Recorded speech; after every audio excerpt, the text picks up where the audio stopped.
I felt like with the coronavirus and all of this quarantine, and it's the time of it's an era that we will never forget.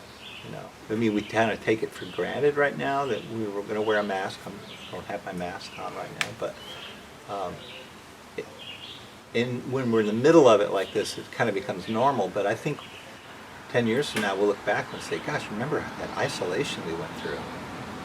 And I have friends who are really opposed to wearing a mask. And you think, well, those are uneducated people. They don't believe that coronavirus is real. But it's not necessarily the case with these people. It's more that they're already out in the country.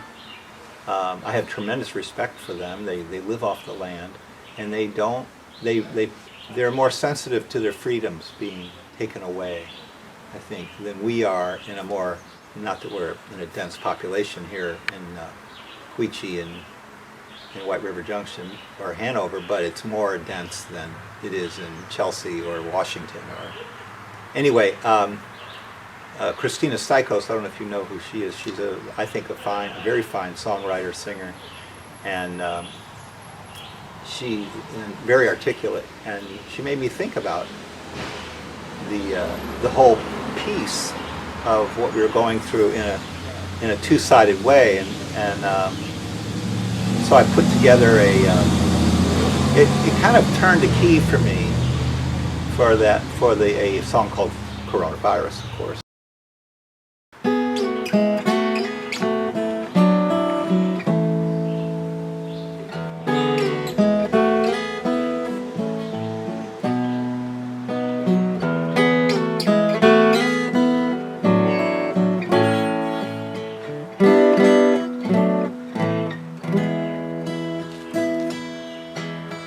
Coronavirus, won't you leave us alone? We're being good, we're all staying home. Social distancing's a big tragedy, so just let us be. Coronavirus, get away from my door. No one gets in, not even friends anymore. Don't know what's easy or what it could be. Just let us be. Coronavirus, what you done to us now? No rhyme or reason, we've thrown in the towel. Don't know what's better, to live or die free. So just let us be.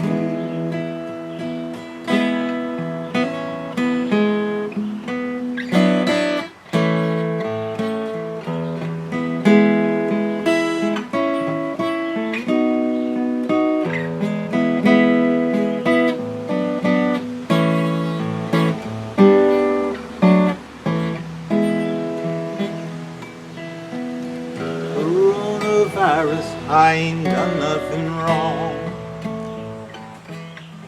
My time's not over, let me finish this song.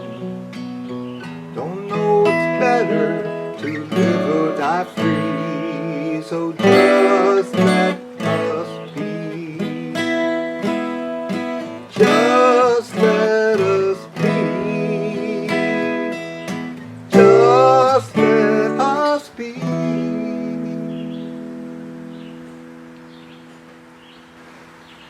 During the pandemic, we were isolated from each other and stuck at home. So again, there was a time to spend more time working on music. And one of the songs that I wanted to write was about Danny. And also my son, but Danny was the main inspiration because this is Danny Ramirez, and he works as a physician, or was working as a physician assistant in a New York City emergency room during the pandemic. So I don't know if you want to say anything about that adventure, what that was like.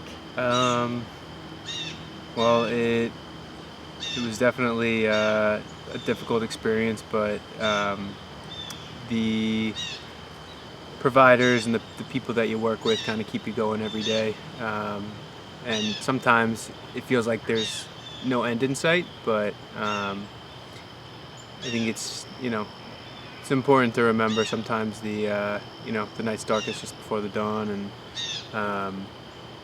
we all got through it.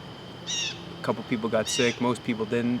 It was just a new challenge. It was an honor to kind of be there for that experience, and I think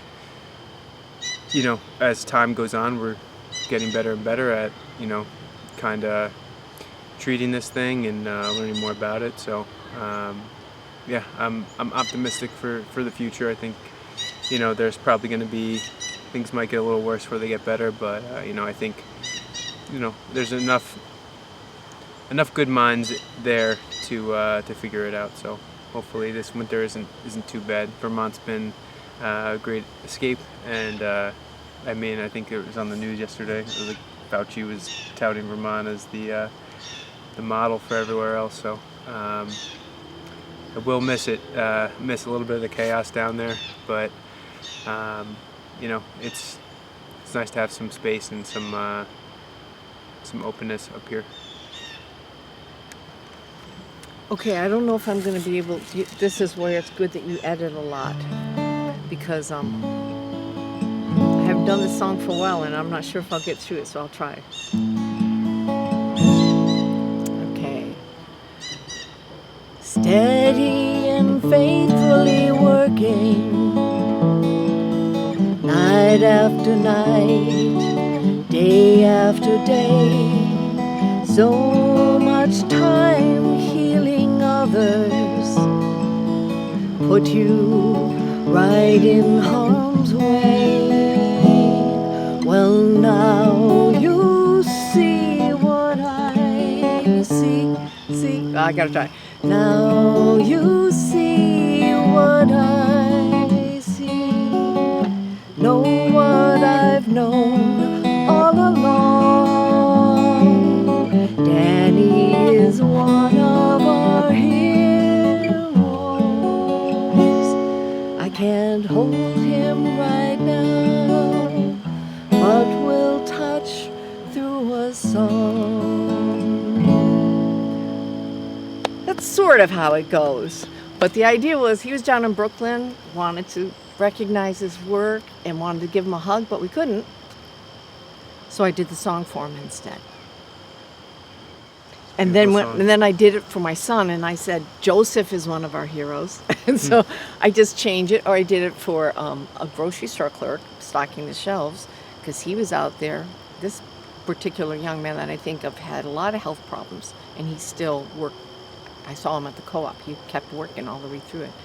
So it was for all those people who just kept going. I'll tell you, the strangest thing for me is there's no live music. I haven't played a live gig since February. And that's just probably the longest I've ever gone without actually playing any music in a live situation. It's really kind of unsettling, but it's where we're at right now, and it's going to come back, but that's just where we are right now. I do some things where people send me tracks that they're working on their songs, and I add bass parts to what they send me. I do some of that, but not a whole lot. Certainly not enough to make a living out of. So I'm kind of like forced into retirement on paper right now. I've kind of been forced there by circumstances, not by choice.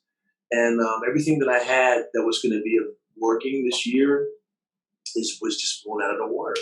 I was going to be doing a week of shows at Conan down at Comic-Con. That was canceled for obvious reasons. I actually got an offer to go on the road back in the spring.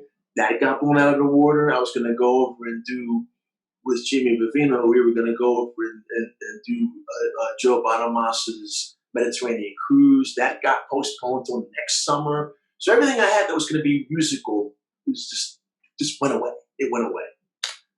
So I'm hanging in there, trying to stay positive and talking to people like you. I have a patient currently who is just like the most lyrical human being, and she she'll just say things that you'll be like, what? She'll, like, for instance, she was like, we looked out the window and there was a crow, and she's like, ravens are rich and crows are poor. And I'm like, where did that come from? And then I asked her, are you a lyricist? Because that sounds like a lyric. And she said, I used to write poems like all the time.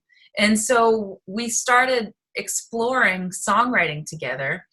And if you wouldn't mind, I would love to share you one of the songs that we've written. With what I'm doing at my current agency, we did a time of remembrance ceremony for all of the families that have lost someone this year. And usually that would be in person, but this year it had to be virtual. So we filmed our team members like reciting beautiful poems, by John O'Donohue and Robert Frost and Mary Oliver. And then we also spliced in some music. And so my patient and we ended up writing a song that we would hope would bring comfort, to the families that have lost someone. So this is called Carry Your Light. The sun that shines in the morning after the darkness of night reminds us that even in sorrow there will come a time when we'll be alright. Light brings with it a shadow. There's always some good and some bad. But though there is pain, there's a brightness I find. Remembering the love that we had. I'm looking to the evening sky to find the brightest star, both the far and near in my heart. That is where you are. Join hands and know we remember, even when we are most blue. We'll carry your love and the light of your flame. You're still with us in all that we do. You're still with us in all that we do. It was really my patient who, she said, we got to write this song. And she goes, I have a line, join hands and know we remember. And she goes, and I'm seeing this picture of looking up at the evening sky and looking up at a star. And she goes, so you take that and you run with it. And so I was kind of fiddling around that day. I had played Blackbird, and I was fiddling around with those chords, and then got a melody. And that was just one of those songs that really was just delivered in a way. There have been so many challenges in this particular era of our lives for all of us, but then there are also these like unintended good consequences too, like having to edit that video for my hospice organization. Now that's up on YouTube and anyone can watch it. And it's not just for the families of our, that have come through our services. It's for anyone. And I recently just sent that video to a friend of mine back from the University of Colorado who got COVID, who ended up in the hospital on a ventilator, only to find out when he got off the ventilator that his mom had passed from COVID, and was just reeling from this. And, I was able to share with him and give to him that I wouldn't have been able to if it was something that we had done live and was one night and then gone the next day.